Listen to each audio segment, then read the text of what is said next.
Hey guys, I'm Gas, and this is a video talking about the 2 or 3 day old news of Fire Emblem Three Houses. The new information that came up, all my information is from Serenes, and I actually haven't read any of this until an hour ago because I've been really caught up in videos and stuff. The Lin support science specifically, trying to get that done as soon as I can so I can get that out and stay cool with the YouTube algorithm. But yeah, so this is actually the first time I read into it. People DM'd me on Discord and they were like, hey, do you know that Warp's back? And I'm like, cool.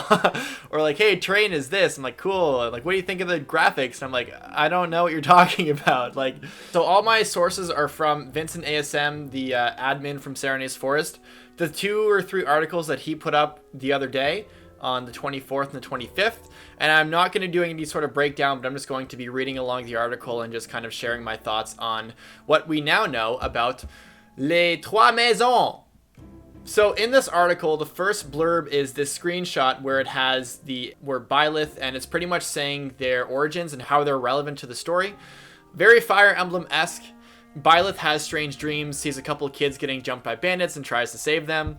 Sothis is the dream girl, the green hair who can rewind time for Byleth, and he gets saved.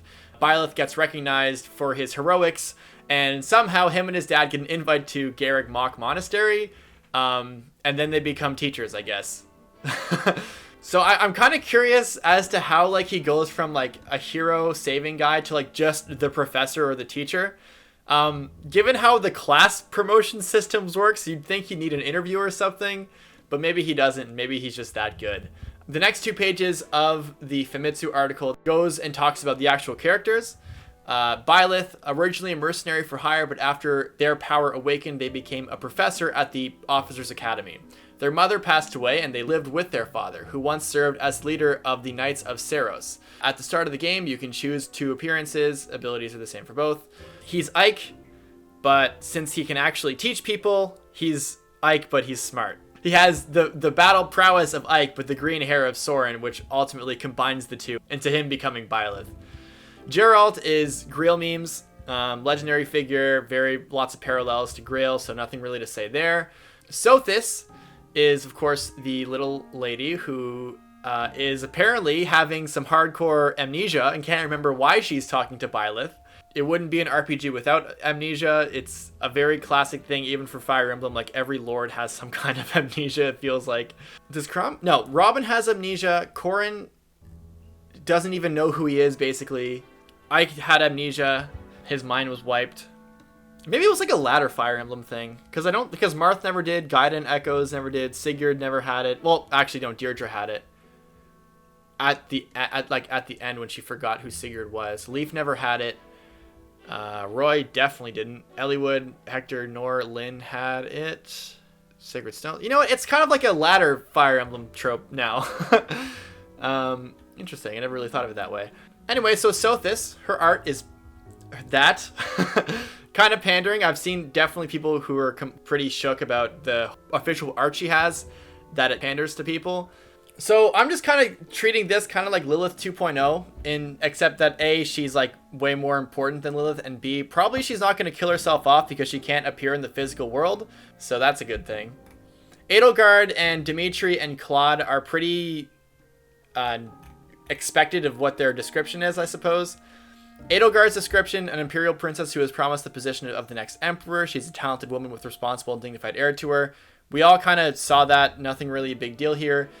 Claude, a young man who's sociable and smiles, has the look of a person who carefully considers things and possesses keen insight, like what everyone thought too. Dimitri's is actually the more interesting one because it's a courteous and refreshing young man who embodies chivalry, yet he carries a shadow. Like, if there was a character who would get like jealous or would betray be the traitor, like pull a Flora on them, I would imagine it would be Dimitri. Page 6 of the article goes into gameplay, which is kind of where the big stuff starts to get talked about. So first and foremost, you talk about terrain. So forest tiles give 30 avoid and 1 defense. Recovery tiles give 1 point of defense and res. And warp tiles are here. So that's cool. I dig it. I mean, like, it's pretty much like stairs, you know? So it's not called warp, but like stairs and fates and whatnot. So where you can just kind of go from one place to another. When I'm thinking of kind of warp, I don't really think it's going to be like these crazy long distances. they're probably going to be like pretty reasonable, and I'm just going to treat them like stair tiles. Like you can actually go underground and whatnot. So pretty familiar stuff. It sounds new, but to me, it's not really that new. Definitely Fire Emblem has done things like this before, where you go from one tile and you end up to another tile. I'm not really like, oh my god, warp tiles. It's like, it's a thing already, pretty much. Not like this giant revolutionary thing that we've never seen before. It's just called something different. Something that we have seen before is what the Famitsu calls, and what this article is also calling, Skyrending Pulse, which apparently is a rip through space and time, which is Milla's turn wheel, so that's making a comeback. Milla's turn wheel was, I think, a good mechanic in Echoes for my personal reasons. So my personal reasons are literally because if I'm Let's Playing and I really don't have time to restart, I think it's a nice way to kind of go back. It was pretty OP in Echoes. You can have like 9 turn wheels in one map, and it kept resetting per map. Which made it like pretty, like there was like almost no risk involved to the game whatsoever. So in this cutscene and in the picture, you can see that Lorenz, who's this ugly looking guy, oh my god, is this not like one of the ugliest characters I've ever seen? He's so ugly. He's in, like, he gets revived by the Skyrending Pulse. Now, skills and class changes is another part of the article that they go over. This is probably the most concerning part for me, to be completely honest. First, there is the Aptitudes, sword, lance, axe, bow, fighting, reason, faith, authority, heavy armor, riding, and flying. So apparently reason is black magic and faith is healing and curing. So we've seen this in past games before.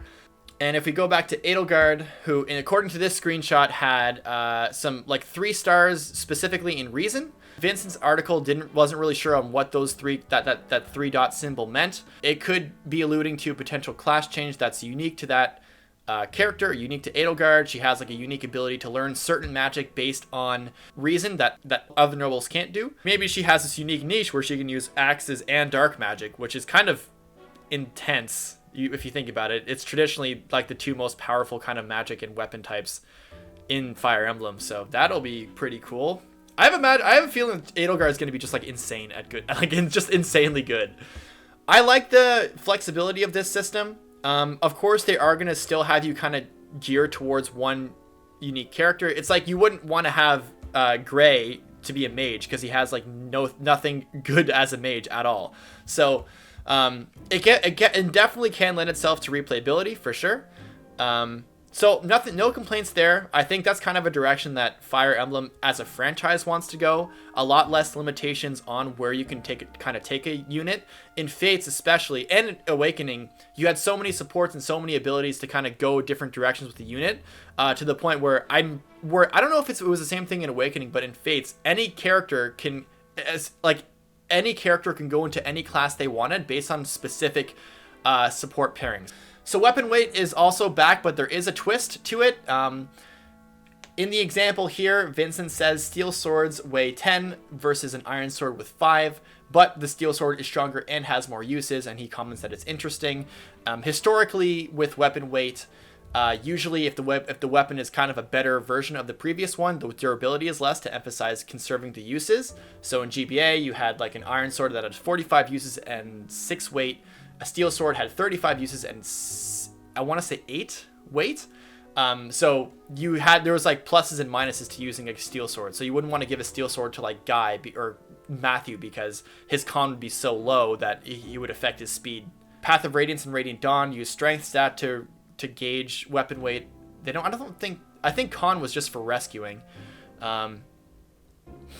Awakening had no weight at all but durability. Fates didn't have durability, but they had weight in that it would affect your stats, so it would might make you less likely to double because it's going to affect your effective speed in combat. And Echoes had no weight or durability because it was Echoes. And now we have sort of a different take on it, which it's not really a different take. It's just, it looks like it's going to be a little different than like GBA, but kind of the closest thing to that. Anyway, so yeah, promoting and classes. So as you can see with Casper here, Casper, in order to go from a noble to a fighter, he actually has to have, apparently, D rank or higher in axe, bow, and fighting. Everything else he seems to be unsure of what they mean. It doesn't seem here like you need to be at a certain level to promote. You just have to have certain ranks. which is a definite difference. You can't really infer that Casper got to level 10 and then promoted. It seems here the criteria actually is being, according to the second screenshot, like the criteria is being D rank in 3 things. So fighting, bow, and axe. So he needs to have D rank in all those 3. So I'm assuming that as a noble, you can probably like use several different weapon types at once, because you need to have D ranks in 3 things for Casper to kind of get his going. So you kind of, I guess the emphasis is like in a classroom setting, you have to be like well mannered and well studied in certain aspects that contribute to a certain class. So you can't just be a level 10 noble and get to a fighter. No, you need to be D rank in bow, axe, and fighting.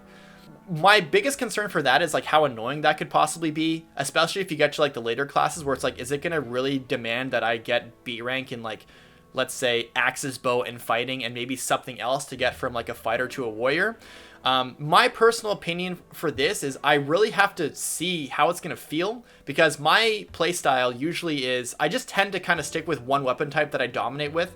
So let's say I had Casper here and I have to get from a fighter to a warrior, but my weapon rank, my weapon types is like gauntlet, which is like fighting or whatever, like fighting, bow, and axe. I might stick with axe and bow and maybe kind of like chill with the fighting part, or kind of mixing whatever the 3, or dominate with kind of 2 and then kind of neglect 1. This kind of seems like it's going to demand that I get all 3 up to a certain rank before I can promote again. That actually would be annoying for me, because I think a lot of players don't really need to focus on every single weapon type to be advanced to actually progress through a game. There's not one real moment where I was like, man, I really wish I had B ranks in swords and lances as a paladin. No, it's like I have other units who can specialize in swords, or lance is fine enough. So that's my biggest concern with that. It seems like it'd be pretty annoying to try to demand that I improve all my weapon ranks instead of just kind of focusing on one. Maybe I'm misreading something here. I'm hoping that's not exactly the case, because that would be annoying. So what also kind of has me concerned is how kind of dumb these cutscenes look. As you can see here, this bandit's over here, and Edelgard clearly does not need help, but the game treats it like she does. This cutscene really reminds me of another cutscene from another Fire Emblem game that I really don't like. That is the Wrath introduction. Edelgard gets put in like this damsel situation that's really unwarranted, because she's probably capable of like defending herself against this like ruffian who is really informally trained. And what really annoyed me with the Lyn cutscene is that Lyn really did not need any help at all, but it was just so Wrath can have this like really cool intro, but it just kind of like compromises the effect when Lyn, or Edelgard in this case, didn't really seem like they needed help at all, but they did it so they can kind of introduce a new character. They try to make it seem like Edelgard or Lyn are in like a powerless position, where that's not the case at all. So this scene kind of falls flat for me there. Byleth just like parries one, his axe goes flying, and then he gets like shot back like fucking 30 feet. Like, what do you mean? What is this? How powerful of a swing does that have to be to parry him, and then be it so powerful that his axe flies like 30 feet in the air, and then he also flies like 10 feet away? It's kind of bizarre to me. Yeah, it's like, yeah, thanks for not showing what actually happens there. I don't know, it seems like a ridiculous cutscene to me. I'm hoping that the cutscenes aren't this silly. Sorry for sounding kind of pessimistic there, but not a fan of this cutscene whatsoever. The biggest kind of standout things to me for this is Millis Turnmule's coming back, the class change system, the attributes, like the terrain and the gameplay mechanics is really the most important thing. We get a bit of insight on the actual like story itself. Story seems good. The graphics, kind of not that good, man. Like, not gonna lie, there's definitely some positives, definitely some negatives. The gameplay to me still seems really, really intricate and like really exciting to me. But this kind of revealed some more concerns that I didn't really expect. You know, graphics don't make a game, but they definitely make for the experience, so hopefully it doesn't compromise things too much. If you like my opinions, or if you didn't like my opinions, feel free to let me know in the comments. Let me know what you think as well. And if you're new to the channel, go ahead and leave a like and a comment. And if you like me covering Fire Emblem Three Houses topics, or news that comes out, let me know, and I'll definitely make more videos for this in the future. Take care, guys, and I'll see you in the next one. Deuces.